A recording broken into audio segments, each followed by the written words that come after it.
سلام علیکم ګرانو دوستانو. رحمان الله ګربز په هندوکش تورو سرونه وګرځول او لومړی سلیزه هم وواله.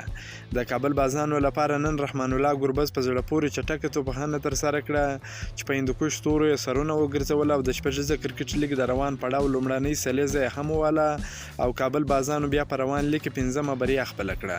د شپږیزه کرکټ لیګ څلرویشتمه لوبه د هندوکش تور او کابل بازانو لوبډلو ترمنځ په کابل کرکټ لوبغالي کې ترسره شوه چې د لوبې په پیل کې هندوکش تورو د لوبې پچه وګټله او لومړۍ توپخانه غوره کړه.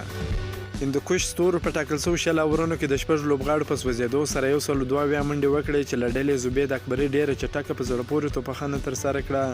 درې اتیا سوځېدلې منډې وکړې او حضرت الله عزازي هم 10 منډې وکړې. د کابل بازانو لخوا قیس احمد، ولید ثانیګزي او اسیب الله دوه لوبغاړي وسوځول.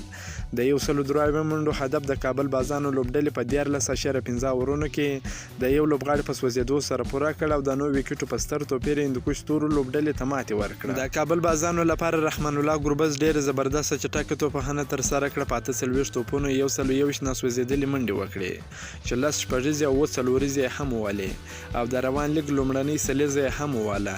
همداراز مسعود ګربز 22 ناسوځېدلې او ابراهیم زدران 25 منډې وکړې. د هندوکش تورو لخوا مسلم موسی 1 وکټه واخیسته.